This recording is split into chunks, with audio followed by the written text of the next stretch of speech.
friends, welcome to my channel. I'm Elaine. The analog trend is obviously trending, it's a trend.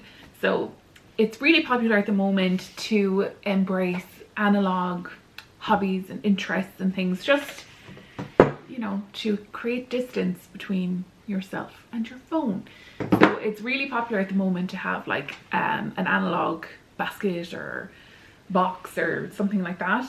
So this is my hobby basket. So we're going to take a look at what I keep inside my hobby basket. I started using this last spring. I think around April is when I started using it, and what I was using it for was literally just the weather was really nice and I wanted to sit outside and read, so I was putting things into this basket to bring outside to read. So I'd have my book, my bottle of water, I might have a hat if it was really sunny, just to keep the sun out of my eyes while I was reading. Sometimes I'd bring out a little portable speaker with me, just things like that, to sit outside in the sun and read. And then it just became this. I started putting loads of things into it just to bring around the house as I went to different spaces to do hobbies. This is what it has become now. It's a pretty decent sized basket. I got it in Tiger. I think they're called Flying Tiger now. It's this chain of pretty cheap shops, kind of like, they just have random things in them. A lot of arts and crafty stuff in them. And I got this basket in one of those shops, in the one in Cork on Patrick Street. I don't even know if it's still there. I haven't been in Cork in ages. But several years ago now, probably I would say 8 or 9 years ago, I got it, this basket. And the cats are big fans of biting it. They love biting this. You can see the way they've torn some things off because I keep it in the sitting room. So actually thinking I should probably move it from the sitting room, because the sitting room is where the cats live and it's getting full of cat hair. So let's take a look at what I have inside. So I have totally not going with the whole analog thing, because I'm not, it's just where I keep my hobby stuff. I have a game controller in there, just literally just thrown in there, because if I leave it sitting on the unit, the TV unit, it gets covered in dust and cat hair, and it's really difficult to clean the cat hair off around the buttons. So I just threw it in there. And I could put it in the actual press of the unit, but that's just what I did. I just threw it in there. And then I have a packet of colouring pencils. These ones aren't very good. I usually have my watercolour pencils in there, but I'm using them at the moment on this desk, so they're not in the bag. So packet of these colour pencils. They're fine. They're not the best. They're not what I like to use. So they're just thrown in there. Then I have this little pencil case, a little pouch, and it has exactly what you would expect to see inside it. Just some pencils and pens. Shocking, I know. And then I have a little tiny sketchbook that I really like the size of this, and there is nothing in it yet. I haven't done anything with this yet. I really want to do sketching and drawing more, but I'm a bit intimidated by it, so I haven't actually started anything yet. I have this, well, I have this a few months, so it's there waiting patiently for me to just dive in and do it. Then I have a nice little notebook, and this I actually have started doing some scribbles in. I kind of think of this notebook as more of a commonplace book where I just write things in about what I've been doing. Like this is in the sitting room, so I might write about what show I'm watching, some things that it made me think about. Sometimes I'll like a show or a movie I'm watching will make me think of something else that I want to do. Like it might make me think of a place I want to go to or something like that. So I just jot that down in this book. And sometimes I use it as a little bit of like a diary where I write down a date and I say what I'm watching, what I've been listening to, the book I've been reading, an activity I've been doing lately, like a game I've been playing or a picture that I've been colouring or something like that. So that is what that is. I have a Jane Austen colouring book. This is a really nice book, really nice illustrations, and some of the images you can actually take out. They're a little bit thicker than the other pages, and they're perforated on the edges to make it easy to take them out. I think they're quite nice illustrations in this very nice little colouring book. I have the Myrtle puzzle book. This is great. It's a lot of fun. There's like a narrative going through it, and I think this is a series. I think there's a few other Myrtle books as well. And I'm still only close to the beginning. I'm only around here. I don't do it every day, like only when I feel like it. And I'm going fine with them. Like they're easy enough at the start, but they're going to get more difficult. But hopefully I'll be well able for them by the time I get to them. Then I have this book. This is Pride and Prejudice by Jane Austen. And I have this in here. I've read it obviously, and it's all annotated. So I have it in here because I have another thing that we'll look at in a minute, but I want to annotate it fully, so I just have the pages tabbed.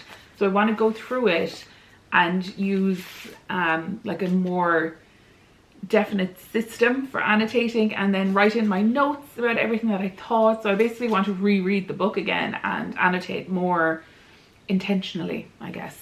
Quite like this edition. It's a Wordsworth Classic edition. These were cheap editions, so I'm happy to annotate it. And I put, it had like a horrible cover on it, so I just covered it with some nice strong paper, really strong cardstock paper. It has kind of a canvas texture on it.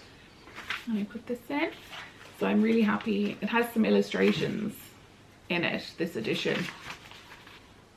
It's a really nice book, so I would like to annotate it and just make it like a journal about the book. And then inside here, this is a book pouch. I think I got this in another one of those Flying Tiger shops actually, or this may have been in, yeah, Foster and Green. I don't know how to say that properly. There's cat hair flying everywhere out of this. Inside this I have my annotating supplies for this project that I have not started yet. So I have in this envelope just a collection of clip art and things that I printed, really pretty things. And then I have some book stickers, a good few book stickers, pens, some highlighters. I have some pastel colored highlighters, loads of tabs, and in nice colors. I think we'll probably do these ones for the Pride and Prejudice book. And then I have some of those post-its that are transparent. I have ones in a few different colors, but they're still transparent. I haven't tried them in a book to see how well you can see the text underneath them yet, but I have them there. And yeah, that's it for that. It's just more highlighters. Then I have another coloring book. This, I just got this one new. I haven't started it yet, so really excited about this. There is a decent amount of pictures in this one, and the paper is nice and thick. These are the ones you see a lot online of people coloring them in with markers. Probably not going to use markers. I prefer to use paint and color pencils. But it's so cute. It's so fun to color in these coloring books with the more simple, cute images. I way prefer it to when coloring books for adults became popular, and they had all those really intricate designs that you just do like a tiny bit and then another tiny bit. So they were just head wrecking.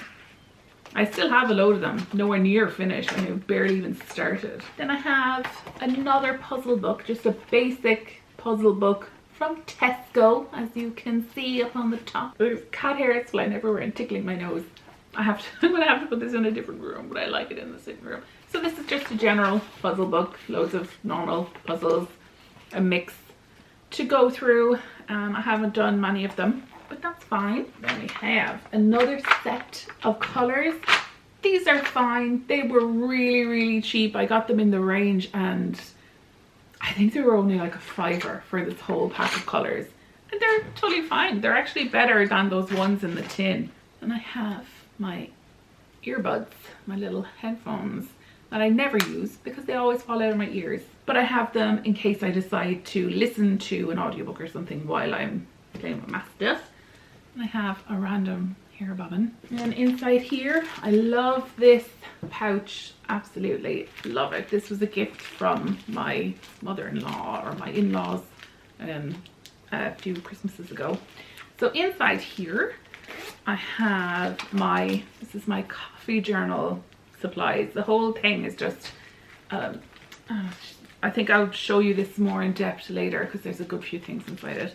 So it's just a journal and then loads of stickers and washi tapes, loads of things like that, all to do with coffee. So it's all things to do with coffee. And in that journal, I just write about different types of coffee drinks that I like, cocktails, a few recipes, and then I have some photos of places where I've been having a coffee, and I just write about that experience, where I was, how the coffee was, what I was doing, stuff like that. And then lastly, we have this little pouch of markers that I think I got these in the range as well. That's it. They weren't expensive and they work totally fine. I don't use them often, so there's a mix. There's ones, cheapy ones from the range, and then there's proper ones, Winsor & Newton ones, some pro markers, and then some watercolor markers that I don't think work very well, but it's nice to have a mix of things. I like using things like that in my junk journals as well. I like creating a mess. So that is everything that I have in my hobby basket.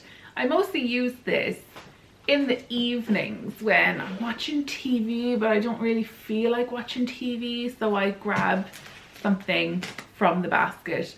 It's also great to stop doom scrolling, which is the whole point of the analog trend. What everyone is doing is to try and stop doom scrolling. So that's why I generally keep it in the sitting room, but I think it's going to have to move rooms because it is getting so full of cat hair. It's not a type of thing that's easy to clean. This is where I normally keep it, right here under the TV. And then here are the little ladies. Oh, you yawning? Are you so tired? Am I ruining your nap? I'm so sorry.